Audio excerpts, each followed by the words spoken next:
All right, good evening, guys. Ken at Tortoise Capital, Nightly Strategy Podcast, September 12th, 2021. This is Sunday night, so we'll be looking at trade frames.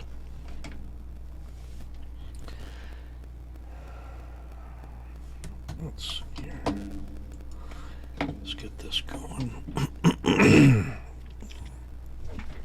Okay, so the first one we'll look at is from Bob. This is JetBlue, and we're looking at the weekly. And here's the big COVID sell.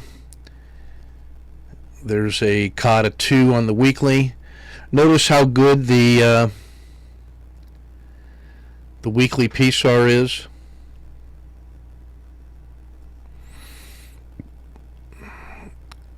Bob uses a variation of the MACD histogram where he's using a 30, or I'm sorry, he's using a 4 and 30 with an EMA 5 and then a Bollinger Bands, an 8-period Bollinger Band here. So he gets a front run on that. And instead of the baby dragon that we use, he's using a version of the a 3-period with a quarter of an ATR. You get essentially the same shape and decision making with that form of the baby dragon. It gives you a little bit more of a, you'll notice a boundary, so that when it crosses in here, you get it's not just a line crossing a line, it's a bit of a region, but you notice at key turning points you're going to get the same kind of information. He also uses an RSI 8 with an MA of 3 and then an 8-period Bollinger Band down here to give an even more increased timing fidelity, so you get this kind of turning point.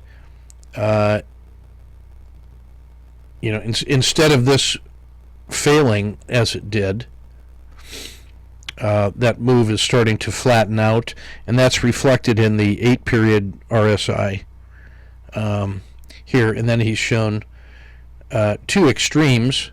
He's using 26 and 76 as the extremes of overbought and oversold. And you'll notice here that when it goes oversold and then comes back, you get a very interesting early warning. This is very much like the 1, 2, 3, or the turning from winter to spring in our MACD, and then you get a really nice run up here.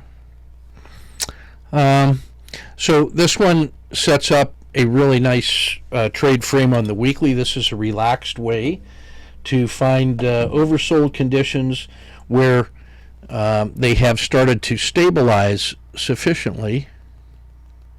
So you get this nice, tight, sideways, quiet channel forming, and everything is still in the winter, but you can see that the panic selling was over, and it's holding support approximately at the same price level that it held here, right along the RL270, and the last impulse was up. And so, the argument is that this thing could reach the top of the dragon in the PSAR flip. So aim point of about 21.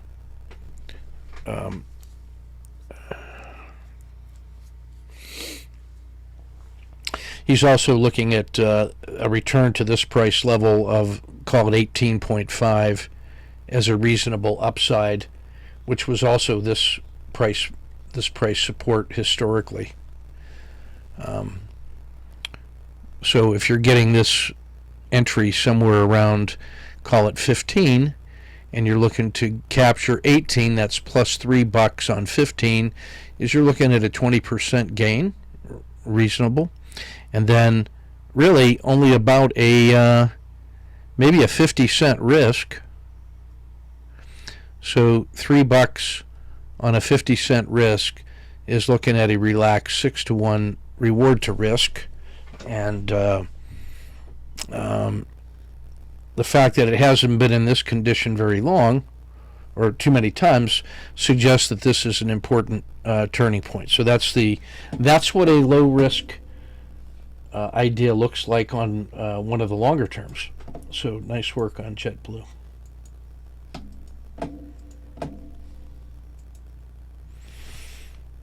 This is also from Bob, and he's looking at now we're looking at the value line geometric index, and he's looking again at weeklies because that smooths things out a little bit. We've got this nice recovery has come. You can see where the previous peak was fair value, and for the most of the time that fair value held, and then the harsh sell-off takes 3 times as long to regain that, and then the size of that move is the size of that move. So now 700 is the upper limit. Excuse me.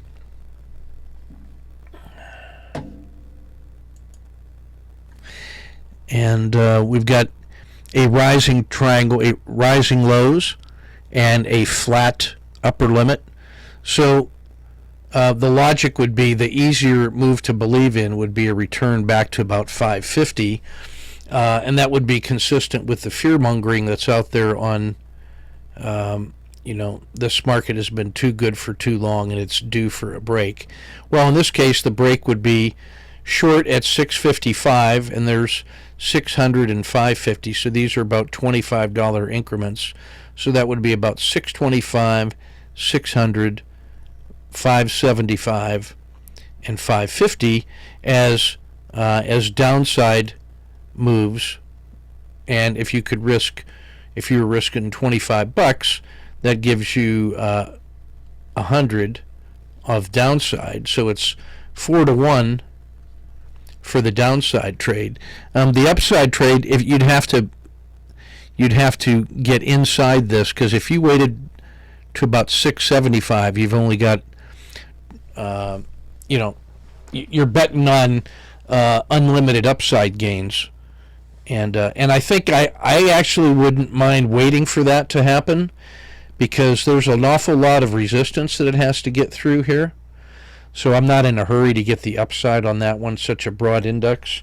I take that more as a sign of, market condition and the fact that everything is fully valued right now. It's not really a runaway kind of momentum play to the upside. In other words, any price action in the market that was broad enough to push this higher would feature some leading sectors and companies that would return more than this one.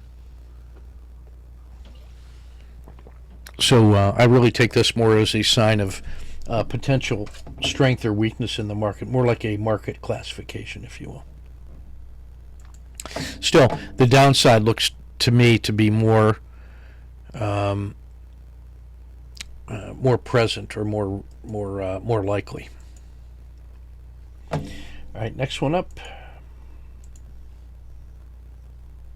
All right, this is CLF, and so we have a weekly, daily, and hourly.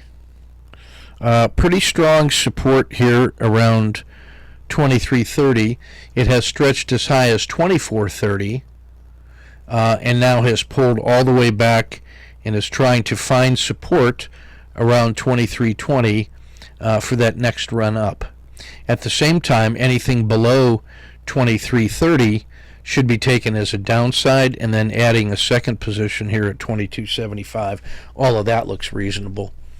On the daily, getting long at about 2380 with about a 50-cent risk. You're looking at a 50-cent risk. Then reasonable upsides on this one. The first one at 2430. That's like plus 1R. The peak of the RL90, peak of the Dragon. this one's tough. It has to get through 24.30 on the daily. That's some strong resistance right there. But if it can, then I think those upside targets are all reasonable. But on this one, if you're long in here and he gets to 24.40 and starts to, or 24.30 and starts to fail in this region here, so it gets long in here and then starts to fail, don't stick around. It has to really clear that. I would say it has to clear this, 24.50, and really the RL10, 24.80, before I would add a second position.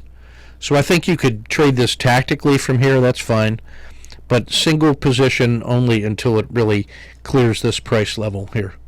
And then the downside is abundantly clear, that if this all breaks, then that's pretty thin support, and it's going to come down to the middle of this dragon, and it's going to come down to here. So that's a pretty good short. Okay, so that looks reasonable, tradable in both directions. This one is Ken H. And this is an open swing trade in Alcoa. And he's had a couple nice trades on this one already.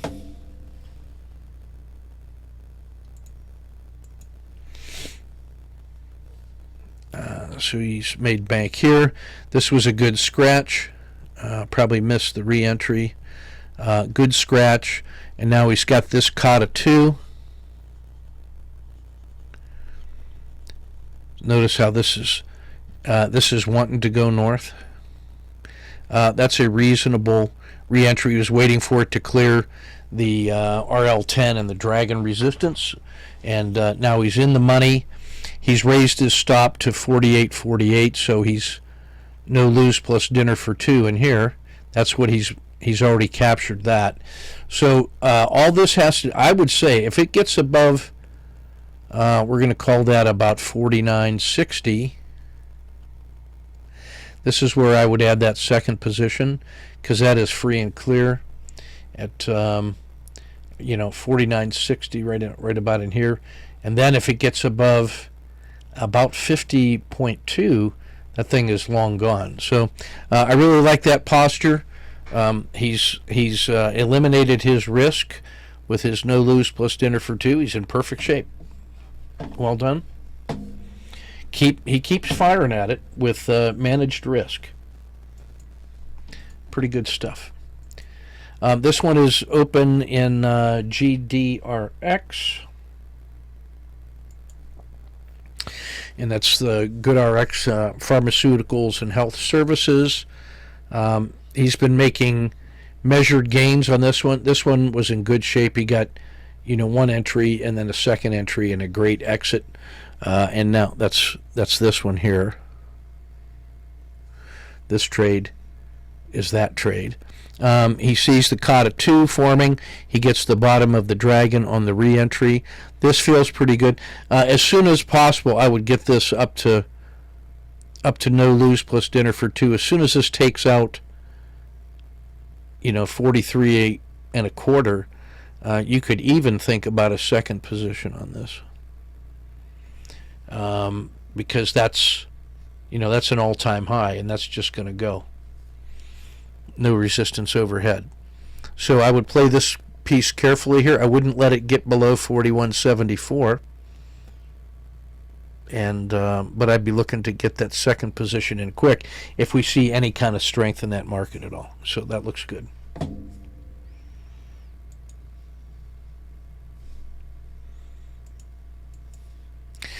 Next one up is FAZ, the Financial Bears. So this is one that should do okay if we see market weakness, because we're noticing, it has bottomed out. While this was the financial sector crushing it on a weekly basis on the long side. So this is the triple leveraged inverse. So when finance is doing really well, this is getting crushed. But finance is stalling out at the top of its move, which means this thing is now postured for some potential, and it's bottomed out around 22, So this would be an effort to venture long at about 23.72 with about call it 80 cents of risk. Where is the reasonable target? I would say right about here.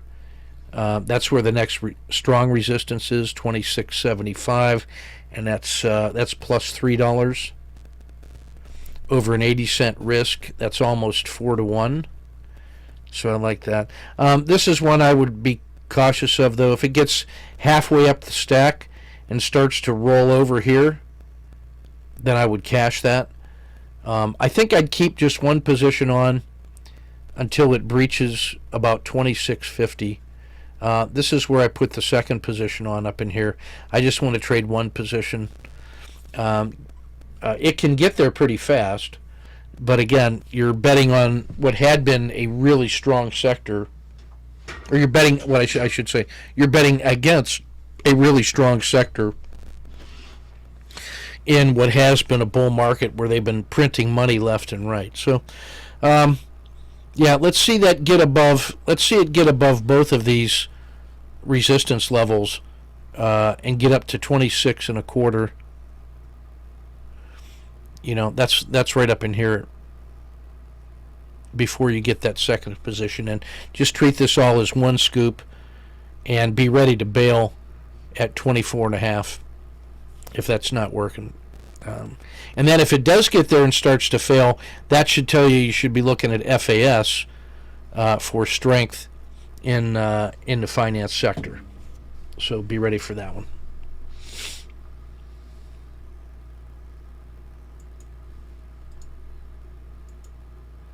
This is TZA. This is the triple inverse small caps. He's got, let's see. The small caps have just been dead money, have not been able to push to new highs. And this was while the small caps were having a great run. But now this sideways choppy area you can see in here has just been brutal in either direction. So maybe on a short-term basis, he's got one scratch in the bag. I think maybe I would get this at 30 if I could, instead of waiting for the absolute breakout at 30.38. I think maybe I want to try to get that sooner. But it has to clear this at 31. Can't draw a straight line.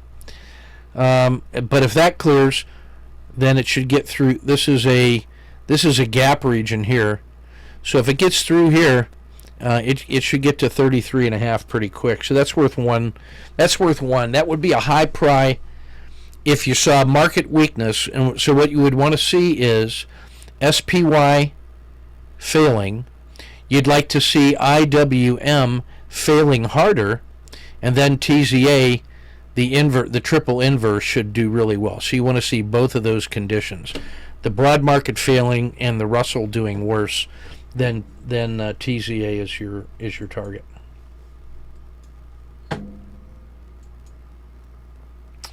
All right, this is the blended crypto large cap. This one is just hard to play. But I think, if you're looking at 40 and you can absorb about an $8 risk, that's 20%. Could that get to 56? Yeah, sure it can. It doesn't really start hitting resistance till 65, and then there's another resistance here at 50.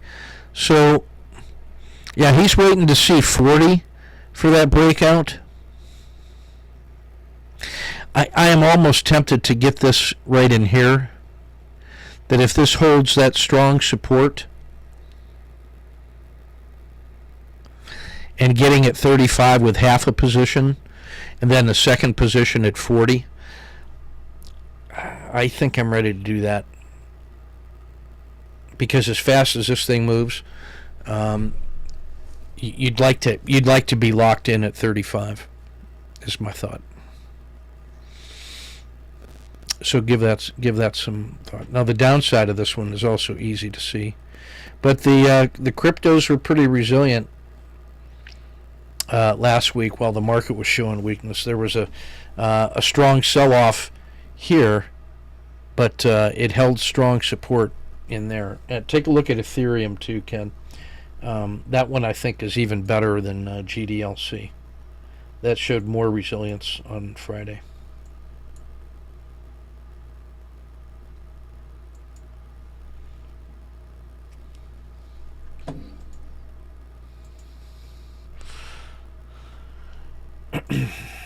All right, next one is Apple.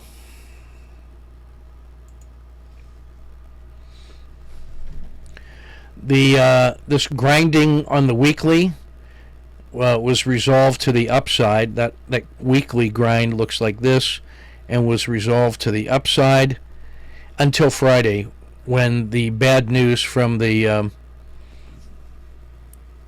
court sort of interrupted their easy flow of money. But the question is that an overreaction against the legal finding against them? And it had to do with Apple had been requiring app developers to only use Apple Pay inside of their app, so that developers could not point at alternate means of purchasing in-app purchases, and then they were ruled against, and so that funneling was ruled illegal, and that's going to hit them on their earnings a little bit. So I think that's the first reaction. But then you got strong support here, and so if this holds, then this looks like the opportunity. But if there could very easily be more pain and suffering, so if these fail, like around 148, then it's really not till 146 though.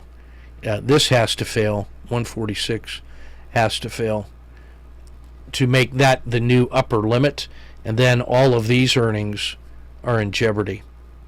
So this one will be interesting to see how their earnings stream is going to be affected. But again, I think everybody long term wants to buy Apple. This is a chance to buy it on a 6 or 7% discount. So I predict the buyers are going to come in. I mean, is there a better bet against an uncertain future except maybe Microsoft?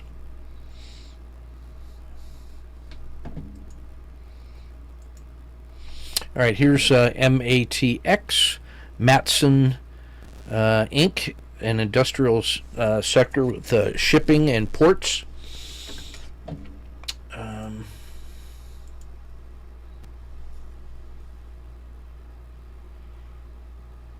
Whoops. Where did my annotation go?